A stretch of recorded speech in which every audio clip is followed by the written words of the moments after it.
ಸ್ನೇಹಿತರೆ, global warming ಈಗ ನಮ್ಮ ಭೂಮಿಯನ್ನು ಭಯಪಡಿಸುತ್ತಿರುವ ಅತ್ಯಂತ ಮುಖ್ಯವಾದ ಸಮಸ್ಯೆ. ವಾತಾವರಣ ಇಲ್ಲಿಯವರೆಗೆ ಸರಿಯಾಗಿಯೇ ಇದೆ, ಆದರೆ ಮುಂದಿನ ತಲೆಮಾರುಗಳಿಗೆ ಇದು ದೊಡ್ಡ ಸವಾಲು ಎಂದು ಹೇಳಬಹುದು.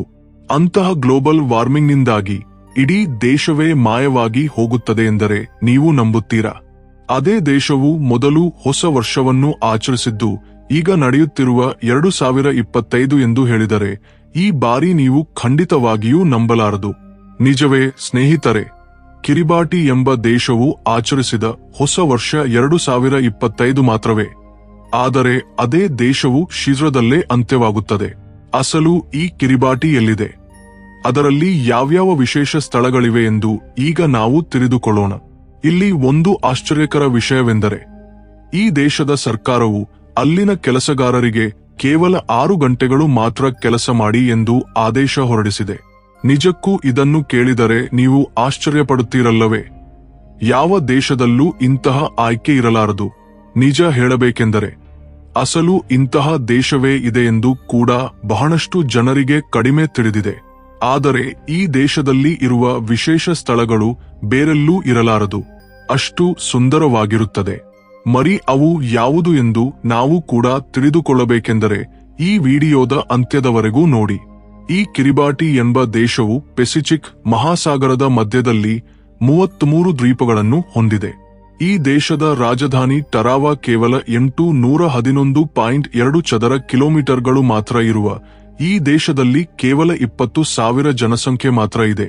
ಸಮುದ್ರಕ್ಕೆ ತುಂಬಾ ದೂರದಲ್ಲಿ ಇರುವ ಈ ಸಣ್ಣ ದೇಶದಲ್ಲಿ ತುಂಬಾ ಕಡಿಮೆ ಜನರೇ ಇರುತ್ತಾರೆ. 19ನೇ ಶತಮಾನದಲ್ಲಿ ಯುರೋಪಿಯನ್ನರಿಂದ ಕೆಲವರು ಇಲ್ಲಿಗೆ ಬಂದರು. ನಂತರ ಬ್ರಿಟಿಷರು ಅಲ್ಲಿಗೆ ಹೋಗಿ ಆಡಳಿತ ಆರಂಭಿಸಿದರು. ನಂತರದಿಂದ ಆ ದೇಶಕ್ಕೆ ಉಳಿದ ದೇಶಗಳೊಂದಿಗೆ ಸಂಪರ್ಕಗಳು ಆರಂಭವಾಯಿತು. ನಿಜಕ್ಕೂ ಈ ಕಿರಿಬಾಟಿ ಎಂಬ ದೇಶವು ಒಂದು ಉಂಗುರದ ಆಕಾರದಲ್ಲಿ ಇದ್ದು ನೋಡಲು ತುಂಬಾ ಸುಂದರವಾಗಿರುತ್ತದೆ. ಅಲ್ಲದೆ ಅಲ್ಲಿನ ಸಮುದ್ರದಲ್ಲಿ ತುಂಬಾ ಸ್ಪಷ್ಟ ನೀರು ಇರುತ್ತದೆ.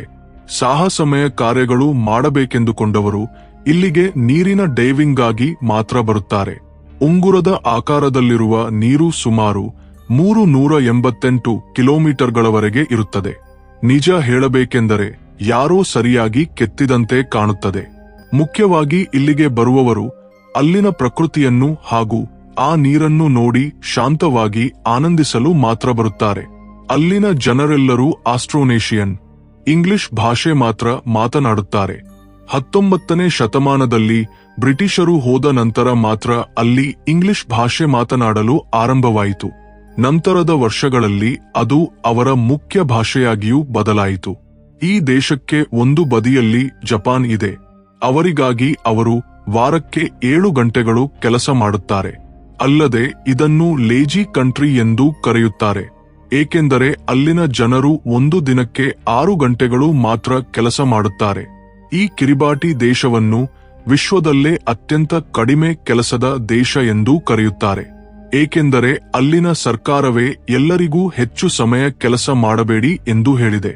ಈ ವರ್ಷ ಮಾತ್ರ ಅವರು ಹೊಸ ವರ್ಷ ಆಚರಿಸಿದ್ದು ಏಕೆ ಎಂದು ತಿಳಿದರೆ ನಿಮ್ಗೆ ನಿಜಕ್ಕೂ ತುಂಬಾ ಆಶ್ಚರ್ಯವಾಗುತ್ತದೆ. ಏಕೆಂದರೆ ನಮ್ಮ ಇಂಡಿಯನ್ ಸಮಯದ ಪ್ರಕಾರ 2025 ಹೊಸ ವರ್ಷ ಮಧ್ಯಾಹ್ನ 3:31 ಬಂದಿತು. ಅದಕ್ಕಾಗಿ ಅವರಿಗೆ ಈ ವರ್ಷ ಮಾತ್ರ ನಿಖರ ದಿನದಂದು ಹೊಸ ವರ್ಷ ಆಚರಿಸಿದರು. ಈ ದೇಶವು ಪೆಸಿಫಿಕ್ ಓಷನ್ನ ಮಧ್ಯದಲ್ಲಿ ಇರುತ್ತದೆ. ಆದ್ದರಿಂದ ಅಲ್ಲಿನ ಸಮಯವು ತುಂಬಾ ವೇಗವಾಗಿ ಕಳೆದು ಹೋಗುವಂತೆ ಇರುತ್ತದೆ. ಅದಕ್ಕಾಗಿ ಅವರಿಗೆ ನಿಖರ ದಿನದಂದು ಹೊಸ ವರ್ಷ ಬರುವುದಿಲ್ಲ. ಬ್ರಿಟನ್ ದಾಖಲೆಗಳ ಪ್ರಕಾರ 1999ನಲ್ಲಿ ಈ ದೇಶವು 2 ದ್ವೀಪಗಳಾಗಿ ವಿಭಜನೆಯಾಯಿತು. ಅವುಗಳಲ್ಲಿ ಒಂದು ಸಾಮಾನ್ಯವಾಗಿ ಕಾಣುವಂತಿತ್ತು, ಇನ್ನೊಂದು ಮಾತ್ರ ಪ್ರಸ್ತುತ ಅಪಾಯದಲ್ಲಿದೆ. ಏಕೆಂದರೆ ಅಲ್ಲಿ ಒಂದು ದ್ವೀಪದಲ್ಲಿ 3000 ಮಿಲಿಮೀಟರ್ ಮಳೆ ಒಂದು ವರ್ಷಕ್ಕೆ ಬೀಳುತ್ತದೆಯಾದರೆ ಇನ್ನೊಂದರಲ್ಲಿ ಮಾತ್ರ 1000 ಮಿಲಿಮೀಟರ್ ಮಾತ್ರ ಬೀಳುತ್ತದೆ. ಅದರ ಕಾರಣದಿಂದ ಒಂದು ದ್ವೀಪದಲ್ಲಿ ಬರಗಾಲವನ್ನು ಎದುರಿಸುತ್ತಿದ್ದಾರೆ. ವರ್ಷದ ಮೇಲೆ ಆ ಎರಡನೇ ದ್ವೀಪದಲ್ಲಿ 27ರಿಂದ 32 ಡಿಗ್ರಿಗಳವರೆಗೆ ತಾಪಮಾನ ಇರುತ್ತದೆ. ಆ ದೇಶದಲ್ಲಿ ಹೆಚ್ಚಾಗಿ ತೆಂಗಿನ ಮರಗಳನ್ನು ಬೆಳೆಸುತ್ತಾ ಬಹಳ ಕುಟುಂಬಗಳು ಅದರ ಮೇಲೆ ಅವಲಂಬಿತವಾಗಿವೆ. ಆದರೆ ಈ ಮಳೆ ಕಡಿಮೆ ಬೀಳುವುದರಿಂದ 1 ವರ್ಷ ಹೆಚ್ಚು ಲಾಭ ಬಂದರೂ ಮತ್ತೊಂದು ವರ್ಷ ಕಡಿಮೆಯಾಗುತ್ತದೆ. ಅದರಿಂದ ಸರ್ಕಾರದ ಆರ್ಥಿಕತೆಯ ಮೇಲೆಯೂ ಈ ಪ್ರಭಾವ ತೋರುತ್ತದೆ. ಸಮುದ್ರಕ್ಕೆ ಹತ್ತಿರದಲ್ಲಿರುವುದರಿಂದ ಮೀನುಗಳು ಅವರ ಮೊದಲ ಆಹಾರವಾದರೆ ಎರಡನೆಯದು ಖಂಡಿತವಾಗಿಯೂ ತೆಂಗಿನಕಾಯಿ ಎಂದು ಹೇಳಬಹುದು. ಅಲ್ಲಿ ತೆಂಗಿನಕಾಯಿಯಿಂದ ವಿವಿಧ ಸಿಹಿತಿಂಡಿಗಳನ್ನು ಹಾಗೂ ಪಾನೀಯಗಳನ್ನು ತಯಾರಿಸುತ್ತಾರೆ. ಆ ದೇಶದಲ್ಲಿ ಬಾಳೆ ಹಾಗೂ ಸಿಹಿ ಆಲೂಗಡ್ಡೆಯಂತಹ ಮರಗಳು ಸಂಪೂರ್ಣವಾಗಿ ಬೆಳೆಯುವುದಿಲ್ಲ. ಅಲ್ಲಿನ ಜನರು ಬಹುತೇಕ ಕೋಳಿ ಮತ್ತು ಹಂದಿಗಳನ್ನು ಹೆಚ್ಚಾಗಿ ಬೆಳೆಸುತ್ತಾರೆ. ಇದೆಲ್ಲವೂ ಆ ದೇಶಕ್ಕೆ ಸಂಬಂಧಿಸಿದ ಪೂರ್ಣ ವಿವರಗಳು. ಆದರೆ ಈಗ ನಾವು ಅಸಲು ಆ ದೇಶ ಏಕೆ ಅಪಾಯದಲ್ಲಿದೆ ಎಂದು ತಿಳಿದುಕೊಳ್ಳೋಣ. ನೋಡಲು ಎಷ್ಟು ಸುಂದರವಾಗಿರುವ ಪ್ರಸ್ತುತ ಆ ದೇಶವು ಎದುರಿಸುತ್ತಿರುವ ಮುಖ್ಯ ಅಪಾಯಕಾರಿ ವಿಷಯವೆಂದರೆ ಗ್ಲೋಬಲ್ ವಾರ್ಮಿಂಗ್. ವಿಜ್ಞಾನಿಗಳು ಈಗಾಗಲೇ ಅಲ್ಲಿನ ವಾತಾವರಣದ ಮೂಲಕ ಅಂದಾಜು ಮಾಡಿದ್ದು ಏನೆಂದರೆ 2100 ವರ್ಷಕ್ಕೆ ಈ ಕಿರಿಬಾಟಿ ದ್ವೀಪಗಳು ಖಂಡಿತವಾಗಿಯೂ ಮಾಯವಾಗಿ ಹೋಗುತ್ತವೆಯಂತೆ.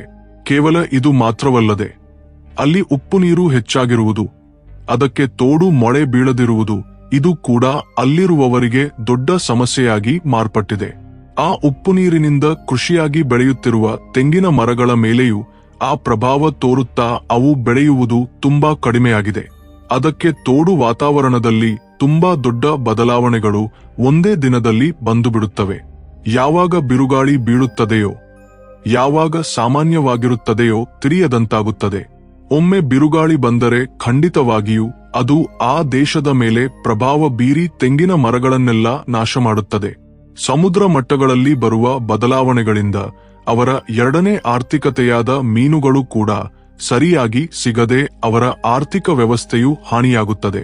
ಈ ಕಿರಿಬಾಟಿ ದ್ವೀಪಗಳನ್ನು 1660ಗಳಲ್ಲಿ ಅಮೆರಿಕ ಹಾಗೂ ಬ್ರಿಟನ್ ರಾಷ್ಟ್ರಗಳು ಪರೀಕ್ಷಾ ಅಣುಶಸ್ತ್ರಗಳಿಗಾಗಿ ಚೆನ್ನಾಗಿ ಬಳಸಿಕೊಂಡವು. ಆ ದ್ವೀಪಗಳಲ್ಲಿ ಅತ್ಯಂತ ಎತ್ತರದ ಸ್ಥಳವೆಂದರೆ ಬನಾವಾ. ಇದು 87 ಮೀಟರ್ಗಳು ದ್ವೀಪಕ್ಕಿಂತ ಎತ್ತರದಲ್ಲಿರುತ್ತದೆ. ಈ ಎತ್ತರದ ಬೆಟ್ಟಗಳ ಮೇಲೆಯೇ ಹೆಚ್ಚು ಕಾಡು ಕೂಡ ಇರುತ್ತದೆ. ಆದರೆ 1979ನಲ್ಲಿ ಗಣಿಗಾರಿಕೆಯ ಕಾರಣದಿಂದ ಅದನ್ನು ಪೂರ್ಣವಾಗಿ ತೋಡಿದರು. ಅಲ್ಲಿನ ಉಳಿದ ದ್ವೀಪಗಳೆಲ್ಲ ಕೇವಲ ಸಮುದ್ರ ಮಟ್ಟಕ್ಕಿಂತ 26 ಅಡಿಗಳು ಮಾತ್ರ ಎತ್ತರದಲ್ಲಿವೆ. ಸಮುದ್ರ ಮಟ್ಟಗಳಲ್ಲಿ ಬದಲಾವಣೆಗಳು ಬಂದಾಗ ಅಲ್ಲಿನ ಜನರೆಲ್ಲರೂ ಕಷ್ಟಪಡುತ್ತಾರೆ. ಆದರೆ ಅಲ್ಲಿನ ಸ್ಥಳಗಳು ತುಂಬಾ ಸಣ್ಣವಾಗಿದ್ದರೂ ಕೂಡ ತುಂಬಾ ವಿಶೇಷವಾಗಿರುತ್ತವೆ. ಆ ಪ್ರದೇಶಗಳಲ್ಲಿನ ಸೌಂದರ್ಯದ ಕಾರಣದಿಂದ ವಾತಾವರಣ ಬದಲಾವಣೆಗಳನ್ನು ಹೆಚ್ಚು ಲೆಕ್ಕಿಸದೆ ಶಾಂತವಾಗಿ ಇರಲು ಹೋಗುತ್ತಾರೆ. ಅಲ್ಲಿ ಅನ್ವೇಷಿಸಲು ತುಂಬಾ ಚೆನ್ನಾದ ಸ್ಥಳಗಳಿವೆ. ಸ್ಕೂಬಾ ಡೈವಿಂಗ್ಗೆ ಹೋದವರಿಗೆ ಸಮುದ್ರದ ಅಡಿಯಲ್ಲಿ ವಿವಿಧ ಬಣ್ಣದ ಮೀನುಗಳು, ಆಮೆಗಳು ಹಾಗೂ ಬಣ್ಣದ ಕಲ್ಲುಗಳು ಕಾಣಿಸುತ್ತವೆ. ಸರಿಯಾಗಿ ಹೇಳಬೇಕೆಂದರೆ ಅದೇ ಆ ದೇಶಕ್ಕೆ ಒಂದು ಸೌಂದರ್ಯದ ಕೇಂದ್ರದಂತಿದೆ. ಮುಖ್ಯವಾಗಿ ಅಲ್ಲಿನ ಆ ದ್ವೀಪಗಳಲ್ಲಿ ಕ್ರಿಸ್ಮಸ್ ಐಲ್ಯಾಂಡ್ ಹಾಗೂ ಅಬಾಯಿನಾಂಗ್ ಐಲ್ಯಾಂಡ್ಗಳು ತುಂಬಾ ಪ್ರಸಿದ್ಧವಾಗಿವೆ. ಅಲ್ಲಿಗೆ ಹೆಚ್ಚಾಗಿ ಮೀನುಗಾರಿಕೆ ಮಾಡಲು ತುಂಬಾ ಚೆನ್ನಾಗಿರುತ್ತದೆ. ಅಲ್ಲಿ ಮೀನುಗಾರಿಕೆ ಮಾಡಿದ ಅನುಭವ ತುಂಬಾ ಚೆನ್ನಾಗಿರುತ್ತದೆ ಎಂದು ಹೋದವರು ಹೇಳುತ್ತಾರೆ. ಏಕೆಂದರೆ ಇಲ್ಲಿಯವರೆಗೆ ನೋಡದ ವಿಶಿಷ್ಟ ಮೀನುಗಳೆಲ್ಲ ಅಲ್ಲಿಯೇ ಇರುತ್ತವೆ. ಅದು ದ್ವೀಪವಾದ್ದರಿಂದ ಸುತ್ತಮುತ್ತ ಹೆಚ್ಚು ಕಡಲತೀರಗಳೊಂದಿಗೆ ಸಂಜೆ ಸಮಯಗಳಲ್ಲಿ ತುಂಬಾ ಶಾಂತವಾಗಿ ಅನಿಸುತ್ತದೆ. ಅದಕ್ಕೆ ತೋಡು ಆ ಕಡಲತೀರಗಳೆಲ್ಲ ಯಾವಾಗಲೂ ತುಂಬಾ ಸ್ವಚ್ಛವಾಗಿ ಹಾಗೂ ಅಚ್ಚುಕಟ್ಟಾಗಿ ಇಟ್ಟುಕೊಳ್ಳುತ್ತಾರೆ. ತೆಂಗಿನ ಮರಗಳು ಹೆಚ್ಚು ಬೆಳೆಯುವುದರಿಂದ ಆ ಕಡಲತೀರಗಳಲ್ಲಿ ಉಳಿದುಕೊಳ್ಳುವವರಿಗೆ ತುಂಬಾ ಸುಂದರವಾಗಿ ಅನಿಸುತ್ತದೆ. ಈ ಕಿರಿಬಾಟಿಯಲ್ಲಿ ಸಾಂಪ್ರದಾಯಿಕ ನೃತ್ಯ ಗೀತೆಗಳು ಹಾಗೂ ಅಲ್ಲಿ ಬಳಸುವ ಮರದ ಕಲಕಗಳು ನೋಡುವವರನ್ನು ತುಂಬಾ ಆಕರ್ಷಿಸುತ್ತವೆ. ಅದಕ್ಕೆ ತೋಡು ಅಲ್ಲಿನ ಸ್ಥಳೀಯ ಜನರು ಬರುವವರನ್ನು ತುಂಬಾ ಚೆನ್ನಾಗಿ ನೋಡಿಕೊಳ್ಳುತ್ತಾರೆ. ಅವರ ಆತಿಥ್ಯ ಸ್ನೇಹಪೂರ್ವಕವಾಗಿರುವುದರಿಂದ ಅಲ್ಲಿಗೆ ಹೋಗಿ ಉಳಿದುಕೊಳ್ಳುವವರಿಗೆ ಅಲ್ಲಿನ ಜನರು ಕೂಡ ಇಷ್ಟವಾಗುತ್ತಾರೆ. 1943ನಲ್ಲಿ ನಡೆದ ಟರಾವಾ ಯುದ್ಧದಲ್ಲಿ ಅಲ್ಲಿನ ಯೋಧರು ಬಳಸಿದ ದೋಣಿಗಳೆಲ್ಲ ಇನ್ನೂ ಇವೆ. ಯಾರಿಗಾದರೂ ಇತಿಹಾಸದ ಮೇಲೆ ಆಸಕ್ತಿ ಇದ್ದರೆ ಅಲ್ಲಿಗೆ ಹೋಗಿ ಇದನ್ನು ನೋಡಿದರೆ ತುಂಬಾ ಆಸಕ್ತಿಕರವಾಗಿ ಅನಿಸುತ್ತದೆ. ಕ್ರಿಸ್ಮಸ್ ಐಲ್ಯಾಂಡ್ನಲ್ಲಿ ಸಾವಿರಾರು ಪಕ್ಷಿಗಳನ್ನು ನಾವು ಅನುಭವಿಸಬಹುದು. ಆ ದ್ವೀಪವನ್ನು ಪಕ್ಷಿಗಳ ಸ್ವರ್ಗ ಎಂದೂ ಕರೆಯುತ್ತಾರೆ. ಛಾಯಾಗ್ರಹಣದ ಆಸಕ್ತಿ ಇದ್ದರೆ ಅವರಿಗೆ ಅಲ್ಲಿ ಸೂರ್ಯಾಸ್ತ, ಸೂರ್ಯೋದಯಕ್ಕೆ ತೋಡು ಪಕ್ಷಿಗಳು ಮತ್ತು ನೀಲಿ ಸಮುದ್ರದ ಫೋಟೋಗಳನ್ನು ತೆಗೆಯಲು ತುಂಬಾ ಅನುಕೂಲವಾಗಿರುತ್ತದೆ.